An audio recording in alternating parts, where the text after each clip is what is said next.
સૌથી પહેલા વાત કરવી છે વરસાદની, કારણ કે હવે ફરી પાછો અષાઢી માહોલ રાજ્યની અંદર જામતો દેખાઈ રહ્યો છે। સૂર્યનારાયણ ફરી એકવાર ગાયબ થઈ ગયા છે। કેટલીક જગ્યાએ વાદળ સાથે સંતાકુકડી રમી રહ્યા છે, તો કેટલીક જગ્યાએ એમાં પણ ખાસ ઉત્તર ગુજરાત અને સૌરાષ્ટ્રના કેટલાક ભાગોમાં અત્યારે મેઘ વરસી રહ્યો છે। અનરાધાર વરસવાનું ફરી એકવાર મેઘરાજાએ શરૂ કર્યું છે અને એમાં પણ પાલનપુર, જેસોર, દિયોદર, દાંતા, લાખણી, થરાદ, ડીસા, વડગામ, ધાનેરા, અમીરગઢ એટલે કે બનાસકાંઠા જિલ્લામાં, આ બાજુ પાટણ જિલ્લામાં પણ વરસાદ વરસ્યો। પાટણ શહેર હોય, હારીજ હોય, રાધનપુર હોય, સાબરકાંઠામાં હિંમતનગર, ખેડબ્રહ્મામાં વરસાદ વરસ્યો છે। મહેસાણામાં ખેરાલુમાં વરસાદ વરસ્યો છે। કચ્છમાં રાપરમાં, જામનગરમાં જોડિયામાં અને આ બાજુ મોરબીમાં પણ વરસાદ વરસ્યો છે અને એમાં પણ બનાસકાંઠામાં તો ભારે મેઘ ખાંગા ફરી એકવાર થયા હોય એમ કેટલાક જિલ્લાઓ, કેટલાક તાલુકાઓ જિલ્લાના પાણી થઈ ગયા હતા।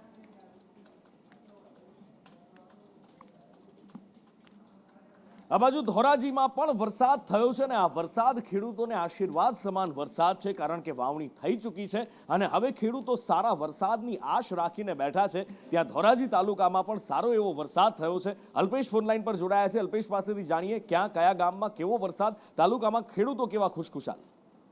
જી નુપીર, ખાસ કરીને જણાવી દઉં કે થોડા સમય પહેલા જે ધોધમાર વરસાદ અને વરસાદી માહોલ ત્યારે ખેડૂતોએ પોતાના ખેતરોમાં વાવણી કરેલી હતી અને વરાપ આવે એની રાહ જોઈને બેઠા હતા। ત્યારે સામાન્ય રીતે જોઈએ તો લાંબા વિરામ બાદ વરસાદ આવ્યો ત્યારે ખેડૂતોને જે આશા ફરી વળી છે। ત્યારે જે હવે ખેડૂતોને જે વરસાદની જરૂર હતી તે વરસાદ ધોરાજીના પંથકમાં પડી ગયો છે। તે ધોરાજીના પંથકની વાત કરીએ તો ધોરાજી, જમનાવડ, ઉપલેટા, પટણાવાવ, ઉપેડી જેવા વિસ્તારોમાં ધોધમાર વરસાદ વરસી રહ્યો છે। ત્યારે ધોરાજીની વાત કરીએ તો ધોરાજી શહેરમાં પણ ધોધમાર વરસાદ વરસી રહ્યો છે અને તમામ વિસ્તારોમાં પાણી થઈ ગયા છે। જી બિલકુલ, પાણી થઈ ગયું છે ધોરાજીમાં અને ધોરાજીની સાથે સાથે અનેક બીજા વિસ્તારો છે કે જ્યાં પણ સારો એવો વરસાદ વરસી રહ્યો છે અને ખાસ તો બનાસકાંઠામાં એક સમયે બનાસકાંઠા પાણી માટે તરસતું હતું, પણ મેઘરાજાએ અત્યારે બનાસકાંઠાને પાણી કરી નાખ્યું છે। પહેલા રાઉન્ડમાં પણ બનાસકાંઠામાં કેટલીય જગ્યાએ જાણે સૈલાબ આવી ગયો હોય એવું લાગી રહ્યું હતું અને ફરી એકવાર પાલનપુરથી લઈ છેક આ બાજુ ધાનેરા, ડીસા, દાંતા બધે જ પાણી થઈ ગયું છે। એટલો વરસાદ વરસ્યો છે કે ક્યાંક કેડસમાં પાણી ભરાયા છે તો ક્યાંક હોસ્પિટલની અંદર પાણી ભરાયા છે। આ જે દ્રશ્યો આપ જોઈ રહ્યા છો, આ ગામના ખેડૂતોને દર વર્ષે આ જ હાલાકી પડતી હોય છે। કેડસમાં પાણી, પછી દૂધ ભરવા જવું હોય કે કંઈ પણ વસ્તુઓ લેવા માટે જવું હોય તો આ જ રીતે પાણીમાંથી પસાર થવું પડે છે। કંસારી ગામના લોકોની દર વર્ષની આ વ્યથા છે। આ બાજુ લાખણી તાલુકામાં પણ સારો એવો વરસાદ વરસ્યો, ડીસામાં પણ સારો એવો વરસાદ વરસ્યો અને દાંતામાં સૌથી વધારે વરસાદ વરસ્યો છે।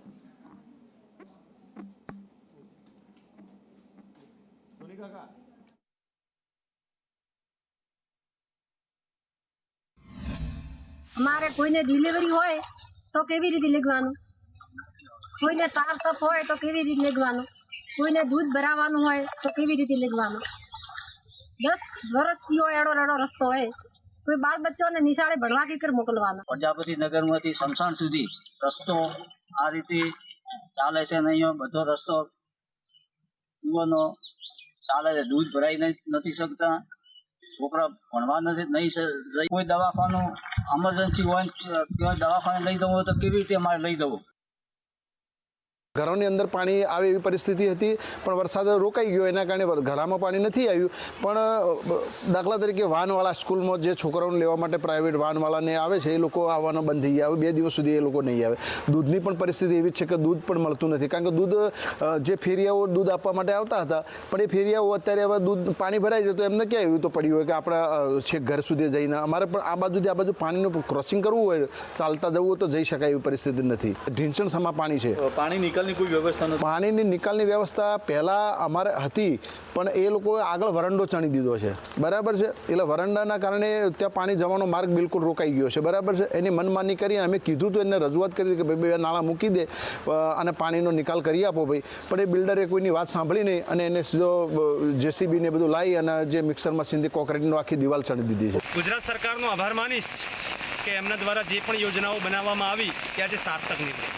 જેમ કે આપણે જ્યાં ઊભા છીએ ત્યાંથી આજથી 1 વર્ષ પહેલાં પગપાળા ચાલવું એ શક્ય નહોતું, એની જગ્યાએ આજે આપણે સાધન લઈને ચાલી શકીએ છીએ, કારણ કે રોડ બની ગયો છે। તો ડીસાના ધારાસભ્યનો પણ આભાર.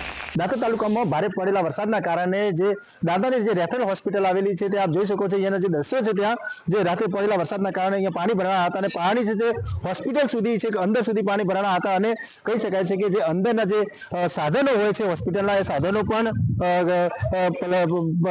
પણ પાણી ઘૂસી ગયું હતું. પરંતુ કહી શકાય છે કે અત્યારે જે મામલતદાર સહિતના જે અધિકારીઓ જે અહીંયા જે મુલાકાત લીધી હતી અને હોસ્પિટલની મુલાકાત લેવામાં આવી હતી. કહી શકાય છે કે હોસ્પિટલની મુલાકાત લેતા દર્દીઓના પણ હાલચાલ પૂછ્યા હતા અને હાલચાલ પૂછતા હતા અને હોસ્પિટલની અંદર જે પાણી ભરાવાની સમસ્યાઓ અનેકવાર સામે આવતી હોય છે ત્યારે હોસ્પિટલ નવીન બનાવવાની જે જગ્યા પણ ફાળવવામાં આવે છે. પરંતુ હાલમાં કામગીરી શરૂ ના કરવામાં આવતા જે અહીંયા આવતા દર્દીઓને પણ હાલાકીનો સામનો કરવો પડતો હોય છે. લક્ષ્મણ ઠાકોર, સંદેશ ન્યૂઝ, અંબાજી.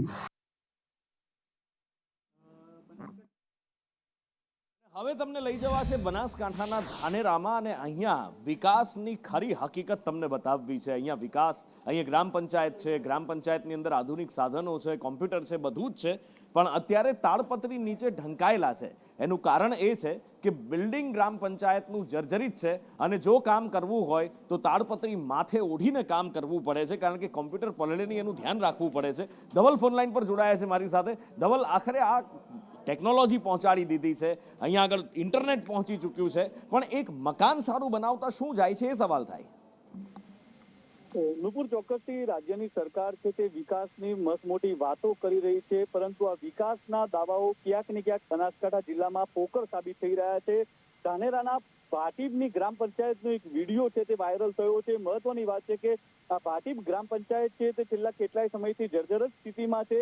વરસાદ આવે તો વરસાદનું પાણી છે તે સીધું પંચાયતના મકાનમાં પડે છે અને તેને જ કારણે જે કર્મચારી વીસીઈ કર્મચારી જે કામ કરી રહ્યો છે તે વીસીઈ કર્મચારી કોમ્પ્યુટર અને પોતાને બચવા માટે પ્લાસ્ટિક માથે નાખીને કામ કરી રહ્યો છે. એટલે જોઈ શકાય છે કે આ જે ગ્રામ પંચાયતનું મકાન છે તે કેટલું જર્જરિત હશે કે જેના કારણે આ જે કર્મચારી છે તેને પ્લાસ્ટિક માથે ઓઢીને આ કામ કરવું પડી રહ્યું છે. મહત્વની વાત છે કે રાજ્યની સરકાર અનેક વિકાસની મસ્ત મોટા ફણકા ફૂંકતા હોય છે, પરંતુ અત્યારે બનાસકાંઠાનો આ જે વિડીયો વાયરલ થયો છે ને વિડીયો સરકારની જે વિકાસની વાતો છે તે વિકાસની પોલ ખોલી રહ્યો હોય તેવું સ્પષ્ટપણે દેખાઈ રહ્યું છે. અત્યારે તો આ કર્મચારી છે તે કર્મચારીની જે પોતાની કાર્ય પ્રત્યેની જે નિષ્ઠા છે તે નિષ્ઠાનો વિડીયો સોશિયલ મીડિયામાં વાયરલ થતા અત્યારે તો સૌ કોઈ આ કર્મચારીને તો વધાવી રહ્યા છે, પરંતુ સરકારને જે આ સરકારી કચેરી છે ને સરકારી કચેરી જર્જરિત બનતા અત્યારે તો સૌ કોઈ છે તે સરકાર સામે રોષ ભભૂકી રહ્યું છે. બિલકુલ, એટલે અહીંયા આગળ વિકાસ તાડપત્રી નીચે. અને આ બાજુ પાટણ જિલ્લાને પણ ફરી એકવાર મેઘરાજાએ ધમરોળ્યો છે. જ્યાં ગ્રામીણ વિસ્તારમાં ખેડૂતો ખુશખુશાલ છે, ત્યાં બીજી બાજુ શહેરી વિસ્તારમાં લોકો હેરાન પરેશાન થઈ ગયા છે. આ એક સમયની ગુજરાતની રાજધાની હતી. વિચાર તો કરો, એ સોલંકી રાજમાં કેવી ધૂમધૂમ સાહેબી આ પાટણની હતી અને લોકતંત્ર આવ્યું, નેતાઓના હાથમાં કમાન આવી, એ પછી કેવી હાલત છે. પ્રજાવત્સલ રાજવીઓના જ્યાં દાખલા અપાય એવું પાટણ અહીંયા આગળ અત્યારે શાસકોના હાથમાં આવ્યું અને આ પ્રજાતંત્રમાં પાટણ પાણી થઈ ગયું છે. એવું પાણી કે જેમાં આ શાસકોએ ડૂબી મરવાની, લાજી મરવાની જરૂર છે. પાટણ જિલ્લામાં વહેલી સવારે 6 વાગ્યાથી જ જે વરસાદી માહોલ છે તે વરસાદી માહોલ બંધાયો હતો અને સ્વાભાવિક રીતે જો વાત કરવામાં આવે તો પાટણ જિલ્લાના પાટણ, સિદ્ધપુર, ચાણસ્મા, હારીજ, રાધનપુર તમામ તાલુકાઓ છે જ્યાં આગળ વરસાદે શરૂઆત કરી દીધી છે. પાટણના અનેક વિસ્તાર એવા છે, પદમનાથ વિસ્તાર હોય કે ઘરનાળું હોય, તમામ વિસ્તારોના અંદર ક્યાંક ને ક્યાંક જે પાણી ભરાયા છે અને જેના કારણે વાહન ચાલકોને અનેક મુશ્કેલીઓનો સામનો કરવો પડી રહ્યો છે. તાલુકાની દ્રષ્ટિએ વાત કરવામાં આવે તો તમામ તાલુકાઓના અંદર અત્યારે અડધા ઇંચથી લઈને 2 ઇંચ સુધીનો વરસાદ હવામાન ખાતાના અંદર અત્યારે નોંધાવવામાં આવ્યો છે. જેમાં ખાસ કરીને વાત કરવામાં આવે તો રાધનપુરના અંદર 6 થી 10ના અંદર 37 mm વરસાદ ભરાયો છે. સ્વાભાવિક રીતે તમામ રીતે જે અત્યારે વરસાદી માહોલના અંદર નીચાણવાળા જેટલા પણ વિસ્તારો હોય, ચાહે પાટણના હોય, રાધનપુરના હોય, સિદ્ધપુરના હોય કે ચાણસ્માના હોય, તમામ વિસ્તારોના અંદર અત્યારે વાહન ચાલકો ભારે મુશ્કેલીનો સામનો કરી રહ્યા છે. ત્યારે હવામાન ખાતા દ્વારા હજુ પણ ભારે વરસાદ આવે તેવી આગાહી આપી દેવામાં આવી છે. જો કે અત્યારે હાલ વરસાદે થોડોક વિરામ લીધો છે, પરંતુ હજી આવનારા સમયના અંદર આવનારા કલાકોના અંદર ભારે વરસાદ આવે તેવી શક્યતા છે, કારણ કે વરસાદી માહોલ, વરસાદી વાદળા બધી જગ્યાએ બંધાઈ ગયા છે. યશવંત પટેલ, સંદેશ ન્યૂઝ, પાટણ. પાટણ શહેરમાં વહેલી સવારથી જ વરસાદે શરૂઆત કરી દીધી છે અને ખાસ કરીને જે અત્યારે ખાસ નીચાણવાળા વિસ્તારો છે ત્યાં આગળ અત્યારે પાણી ભરાઈ જવાના દ્રશ્યો પણ સામે આવ્યા છે. અત્યારે આપણે છીએ જે જનતા હોસ્પિટલ છે, જે આનંદ સરોવર તરફ જવાનો રસ્તો છે, ત્યાં આગળના આપ દ્રશ્યો જોઈ શકો છો કે જ્યાં આગળ વચ્ચે એક BM હાઈસ્કૂલ પણ આવી છે. સ્વાભાવિક રીતે જ્યારે અહીંયા આગળ 1 ઇંચથી લઈને વધારે વરસાદ આવે છે ત્યારે અહીંયા પાણી ભરાઈ જવાના અનેક દ્રશ્યો સામે આવતા હોય છે ને જ્યારે વિદ્યાર્થીઓને અનેક મુશ્કેલીઓનો સામનો કરવો પડતો હોય છે. યા તો આ રસ્તો બંધ થઈ જવાના કારણે તેમને કાં તો સ્કૂલમાં ફસાઈ જવાનો વારો આવતો હોય છે અથવા તો વાલીઓ દ્વારા તેમને અહીંયા લેવા આવવાની મુશ્કેલી પણ અહીંયા થતી હોય છે. વર્ષોથી આ સમસ્યા હોવા છતાં પણ આ મુશ્કેલીઓનો હજી સુધી પણ કોઈ નિવેડો આવ્યો નથી. વાત કરવામાં આવે તો અહીંયા ઘણી હોસ્પિટલો પણ આવી છે, દર્દીઓ અહીંયા સારવાર પણ લેવા માટે આવતા હોય છે, પરંતુ આ નીચાણવાળો વિસ્તાર હોવાના કારણે અહીંયા આગળ પાણી ભરાઈ જવાના કારણે લોકોની મુશ્કેલીઓ પડતી હોય છે. વિદ્યાર્થીઓને જ પૂછ્યું, બેટા શું નામ છે તારું, અને અહીંયા જ્યારે વરસાદ ભરાય છે ત્યારે પરિસ્થિતિ કેવી થાય છે? અહીંયા વરસાદ પડે ત્યારે પાણી ઢીચણ સુધી ભરાઈ આવ્યા અને સ્કૂલમાં આવવા જવા માટે બહુ તકલીફ થાય. ઢીચણ સુધી પાણી હોય. આ રોડમાં વરસાદ પડે ત્યારે રજા આપવી પડે સ્કૂલમાં વારંવાર. સ્વાભાવિક રીતે જ્યારે પણ પાટણના અંદર આ નીચાણવાળા વિસ્તારોના અંદર પાણી ભરાઈ જાય છે ત્યારે સામાન્ય પ્રજાથી લઈને વિદ્યાર્થીઓ સુધી મુશ્કેલીનો સામનો કરવો પડી રહ્યો છે. યશવંત પટેલ, સંદેશ ન્યૂઝ, પાટણ.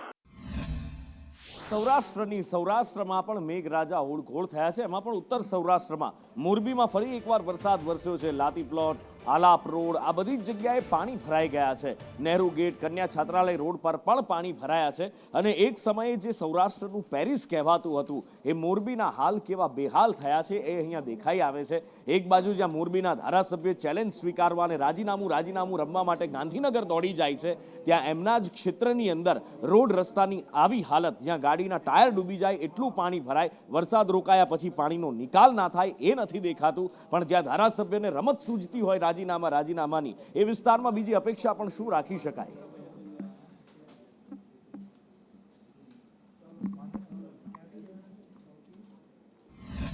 અને જ્યારે વરસાદ વરસે ત્યારે કુદરત સોળે કળાએ ખીલી ઉઠતી હોય છે અને બનાસકાંઠાથી એના અદ્ભુત દ્રશ્યો સામે આવ્યા છે. આ છે જેસોર વિસ્તાર.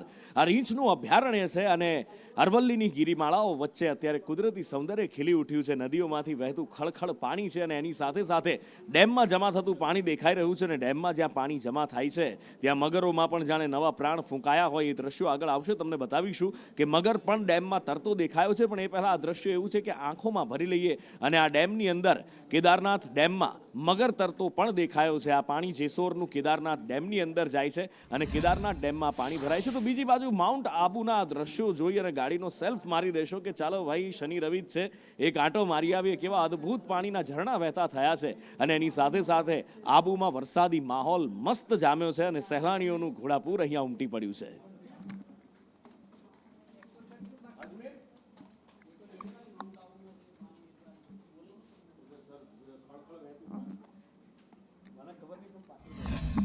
સમયમાં પણ આ સોમણભાઈ ચેરમેન અમારા ચાલે એવા નહીં. અંદર પશુપાલકોમાં અંદર ચર્ચા થઈ રહી છે કે ભાઈ જેઠાભાઈને ચેરમેન બનાવો. એટલે આગળના સમયમાં અમે દરેક મંડળીઓવાળા લેટર પેડ ઉપર લખી અને કલેક્ટર આવેદનપત્ર સાબરડેરી દ્વારા ત્યાં લખીને આપવાના છીએ અમે કે ભાઈ પૂર્વ ચેરમેન જેઠાભાઈને બનાવો. આવો એની ઠાઠડીઓ નીકળતી હોય એ બિલકુલ ચાલે નહીં. અને અશોકભાઈને તાત્કાલિક સહાય જે ચૂકવવામાં આવે અને અમારે જે 20% જે વધારો જોઈએ છે અમને 960 ને 990 ખબર પડતી નહીં. અમારે તો હોય 995 લેખે જે ટકાવારી આપવાની છે એ 17 રૂપિયા 5% થાય છે. 17 રૂપિયા 5 પૈસા એ ટકાવારી પ્રમાણે અમારી મંડળીને ચૂકવણું થાય સંઘ મારફતે તો જ અમે સંતોષકારક છીએ. બીજું કે અમારા જે પશુપાલકોને કેદ કર્યા છે એમને કેસ રફે દફે કરી અને એમને છૂટા કરવા. અને દાણચોરો અમદાવાદ એરપોર્ટને જાણે સ્મગલિંગનું હબ માનતા હોય એમ ક્યારેક અહીંયાથી સોનું પકડાય છે તો ક્યારેક ઇલેક્ટ્રોનિક ગેજેટ્સ પકડાય છે. અને ફરી એકવાર અમદાવાદમાંથી ઇલેક્ટ્રોનિક ગેજેટ્સની ભરમાર પકડાઈ છે. જી હા, એક ફ્લાઇટ આવી, એક મહિલાને ચેક કરવામાં આવી અને એની પાસેથી ઇલેક્ટ્રોનિક સામાન મળી આવ્યો હતો. એમાં આઈફોન પણ હતા, કેસર પણ હતું. આ બધા જ વસ્તુની એ તસ્કરી કરી રહી હતી. વધુ માહિતી સાથે પ્રતિક લાઈવ જોડાયા છે. પ્રતિક પાસેથી વિગતે જાણીએ. પ્રતિક.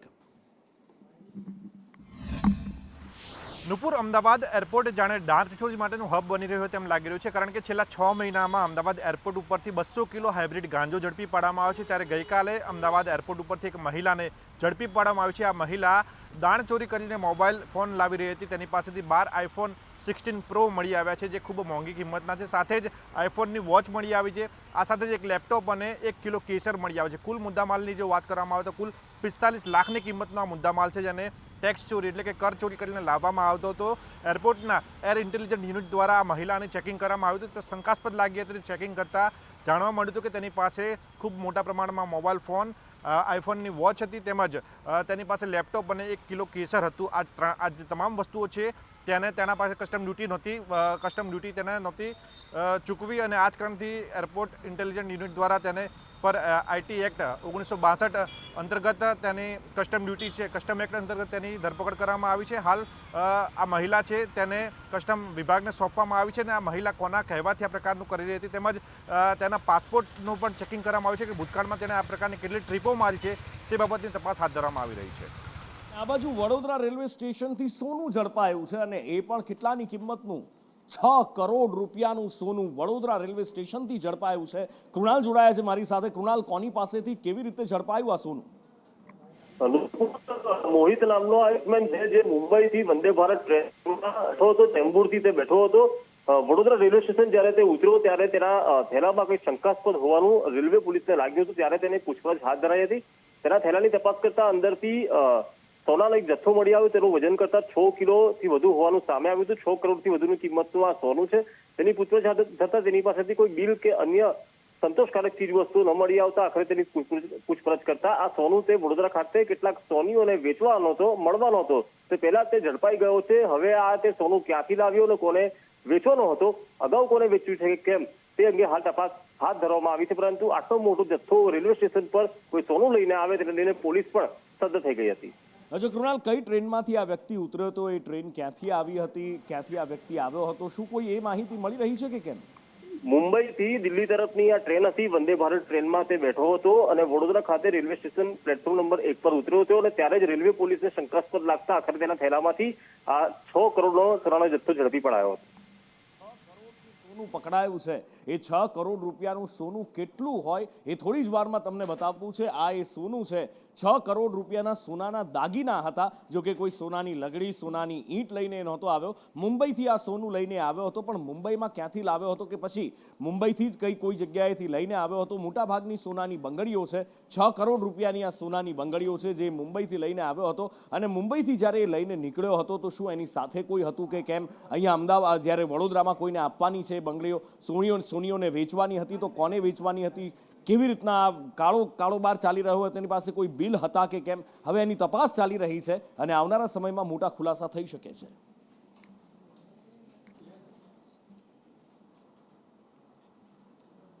ધોરાજી પંથકમાં ધોધમાર વરસાદ વરસ્યો એ બુલેટિનની શરૂઆતમાં જ અમે આપને બતાવ્યું, અને હવે ધોરાજીને અડીને આવેલા ઉપલેટામાં પણ ધોધમાર વરસાદ વરસ્યો છે। કલાકમાં અહીંયા લગભગ 1.5 ઇંચ વરસાદ વરસ્યો છે અને ઉપલેટા પાણી થઈ ગયું છે। રસ્તા પર પાણી ભરાઈ ગયા છે, લોકોના વાહનો બંધ થઈ ગયા છે। પણ શહેરી વિસ્તારની અંદર નગરપાલિકાની બેદરકારી દરેક જગ્યાએ આવી જ જોવા મળતી હોય છે કે શહેરો પાણી થઈ જતા હોય છે। પણ જ્યાં ગ્રામ્ય વિસ્તારની અંદર તમે જાઓ તો 1.5 ઇંચ વરસાદ એટલે કોઈ એટલો મોટો વરસાદ નથી હોતો, અને આ 1.5 ઇંચ વરસાદથી ખેડૂતો ખુશખુશાલ થઈ ગયા છે, કારણ કે અત્યારે વરસાદની ખૂબ જરૂર હતી। મેઘરાજાએ એક બ્રેક લીધો હતો અને એના પછી જ્યારે વરસાદ વરસ્યો છે તો ખેડૂતોમાં ખુશીની હેલી છે, પણ ગ્રામ્ય વિસ્તારમાં લોકો હેરાન પરેશાન થઈ રહ્યા છે નગરપાલિકાના પાપે।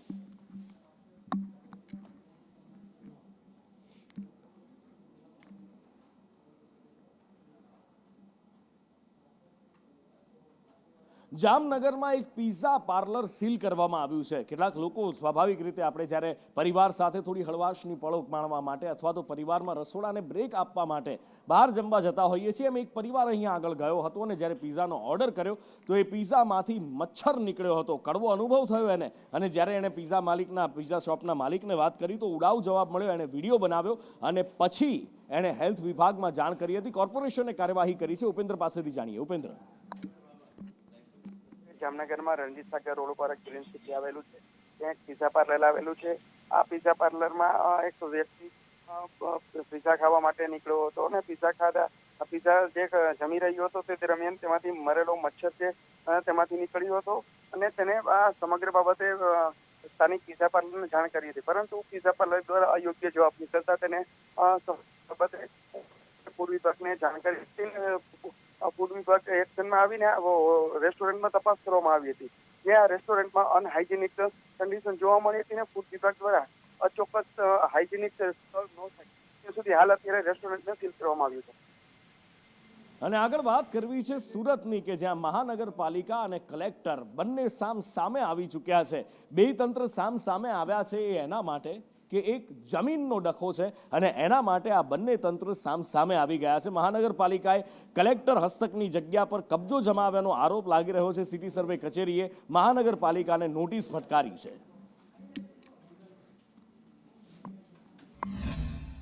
સુરત મહાનગરપાલિકાએ સરકારી જમીન પર કબજો કર્યો છે અને આખરે કલેક્ટરે નોટિસ આપી છે. આ જગ્યા છે જે ચોપાટી વિસ્તારમાં આવેલી છે.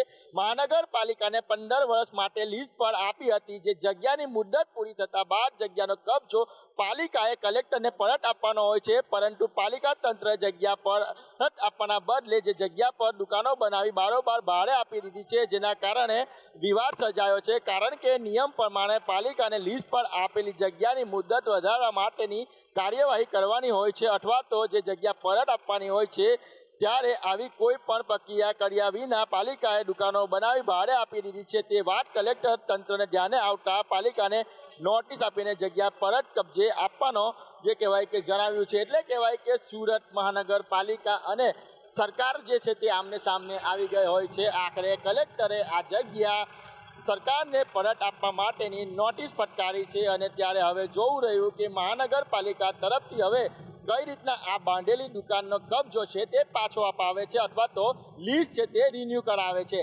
કેમેરા પર્સન ભૂષણ ચૌધરી સાથે મનીષ પરમાર, સંદેશ ન્યૂઝ, સુરત. અને આગળ વાત કરવી છે રાજકોટની. રાજકોટ મહાનગરપાલિકાની સામાન્ય સભા મળી હતી અને દરેક સામાન્ય સભાની જેમ આ સામાન્ય સભા પણ તોફાની બની રહી. અને આ વખતે તો એના અણસાર પહેલેથી જ હતા, કારણ કે રાજકોટના રોડ રસ્તા પર ખાડા પડી ગયા છે. ચંદ્રની સપાટી જેવા રોડ રસ્તા છે. નવા બનેલા રોડ પણ ધોવાઈ ગયા છે અને કોંગ્રેસે વિરોધ પ્રદર્શિત કર્યો, પણ સત્તા પક્ષ એ વિરોધ સહન ન કરી શક્યું અને માર્શલો દ્વારા ટીંગાટોળી કરી કોંગ્રેસના નેતાઓને બહાર મોકલી દેવામાં આવ્યા અને વિવાદ વકર્યો.